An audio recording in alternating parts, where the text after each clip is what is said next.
Permanezca sentado con sus manos y brazos, pies y piernas dentro del banco y cuídalos que limpios, a manera de recordatorio no tomar ropa de clase y nunca llegar antes de llegar a la nivel.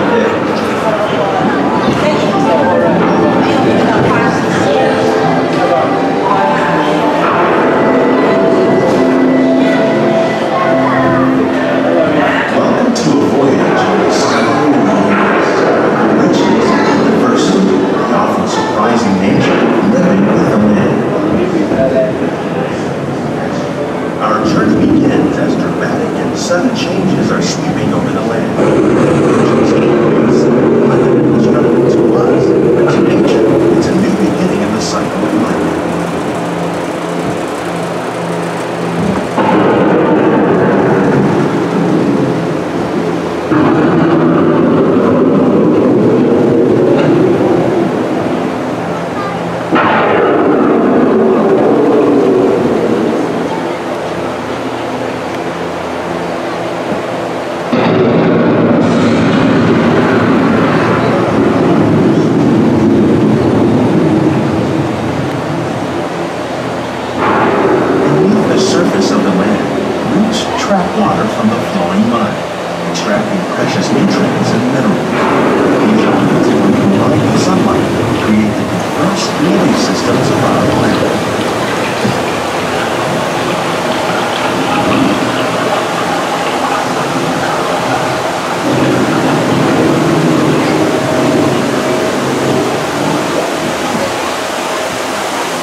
In the desert, nature has created a very different, no less beautiful living system.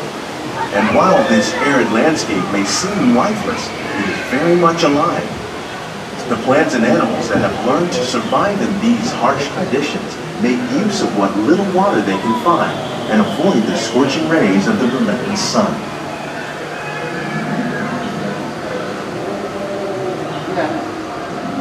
The American prairie once appeared as desolate as the desert, but over time, rainwater and nutrients gradually penetrated the hard surface of this land. Even the hooves of the mighty buffalo helped create the rich soil that one day become home to the American farm.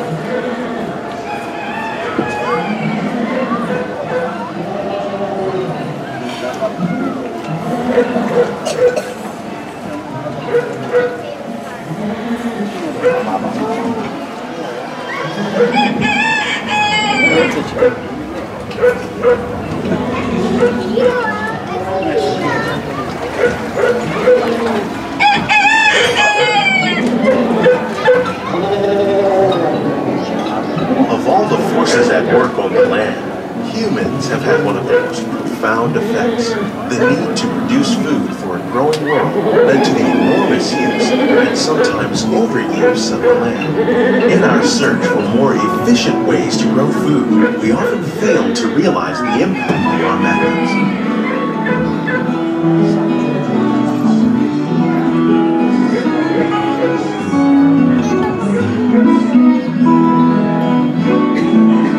Today, we're learning to live with the land, discovering better ways to grow food that will assure both human and environmental well-being.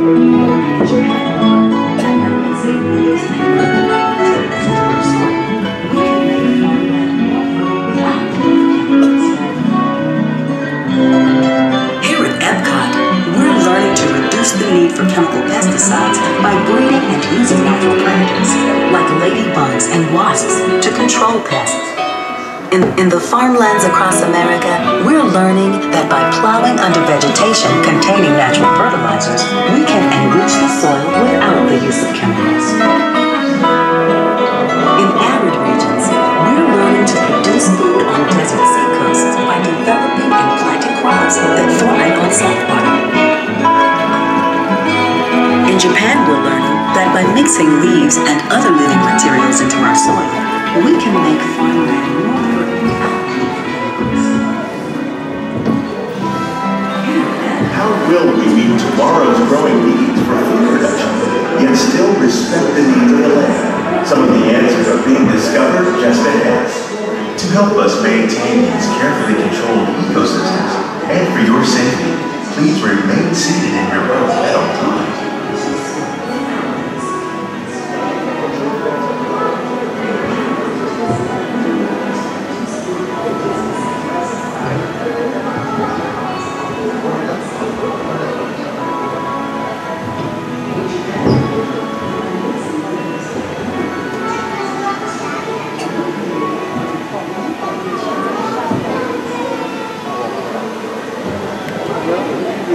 Welcome to our living laboratory, where scientists from EPCOT and the U.S. Department of Agriculture are exploring innovative ways to produce bountiful harvests now and into the future.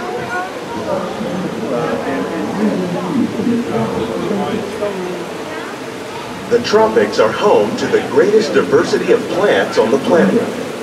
Many of these, like papaya, bananas, cacao, coffee, and rice, are well known around the world. These are just a few of the edible plants that have been an important source of nutrition for people living in the tropics. Many are rich in vitamins and minerals, while others are well adapted to growing in less than ideal conditions. Some, like the water lily, thrive in wet, swampy areas and water lanes. All parts of this plant, even the flower petals, are edible. The starchy root of the plant has long been used to make flour for baking.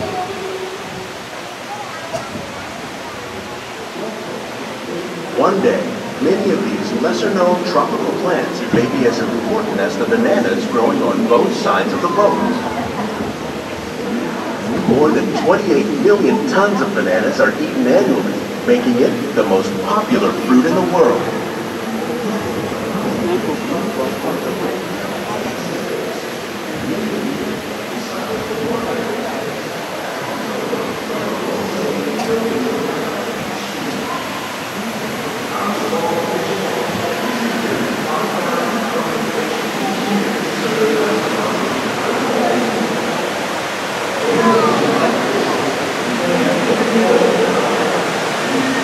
When we mention farming, you probably don't think of fish.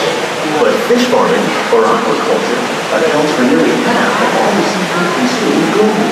Tilapia, bass, and catfish, like the ones you see here, are three of the more popular crops raised by fish farmers. The sustainable system we're using here recycles the water in the tanks. As a result, we're able to save millions of gallons each year. Our small fish farm produces nearly 5,000 pounds of fish each year to serve as restaurants around Walt Disney. Innovations like this can play an important role in how to produce bountiful harvests and still protect natural resources.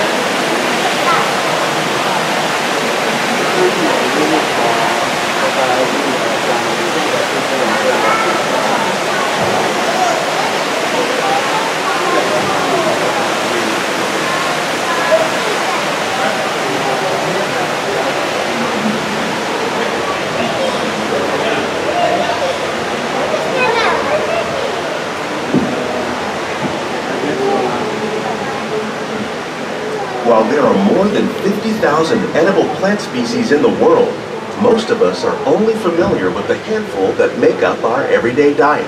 The common grains growing here, wheat, maize, sorghum, and millet, plus rice, account for nearly 2/3 of our global food consumption.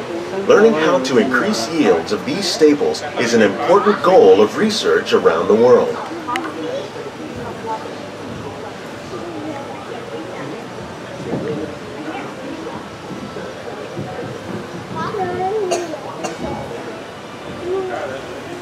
These plants are definitely on their way up. Innovative growing techniques like these increase yields while more efficiently using resources like water, fertilizer, and pesticides. Another innovation at work here is our integrated pest management program. By populating our greenhouses with beneficial insects that prey on harmful pests, like aphids and flies, we are significantly reducing our reliance on conventional pesticides. We're growing these crops using our nutrient film system. This technique precisely controls and recycles water and nutrients. With it, we can produce over 27,000 heads of lettuce a year in this one small area.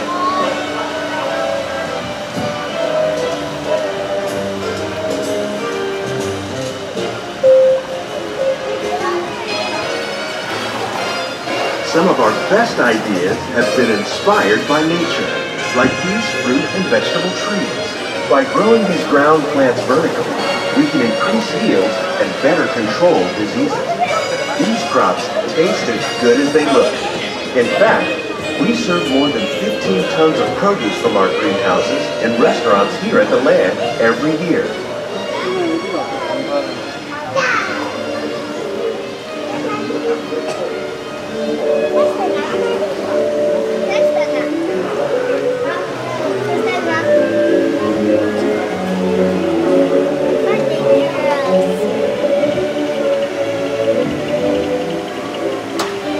The future of agriculture may include innovative ideas like this vertical growing system. Plants grown in this way use a fraction of the space required by traditional growing methods. That saves water and increases production. The aquaponics system on your left combines hydroponics with aquaculture. The fish provide a natural source of fertilizer for the plants, and the plants help keep the water clean for the fish. It's another great way to produce more while using less. In our lab, EPCOT scientists are working with the U.S. Department of Agriculture on a number of innovative projects. The goal of these efforts is to produce and protect our precious natural environment.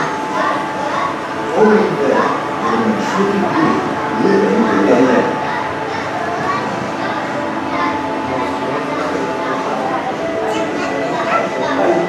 On behalf of all these greenhouses represent just a fraction of the work being done worldwide to produce bountiful harvests for our growing population. Scientists, farmers, and even backyard gardeners are doing their part to improve the quantity and quality of foods that we all rely upon.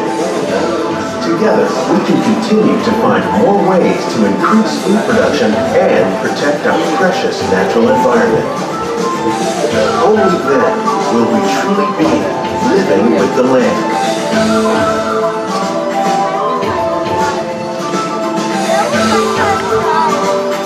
On behalf of Walt Disney World, we hope you've enjoyed this unique journey through our living laboratories.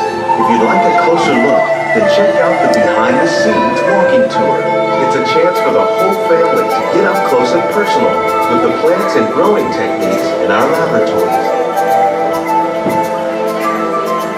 Please keep your hands and feet inside the boat and remain seated until the boat comes to a complete stop.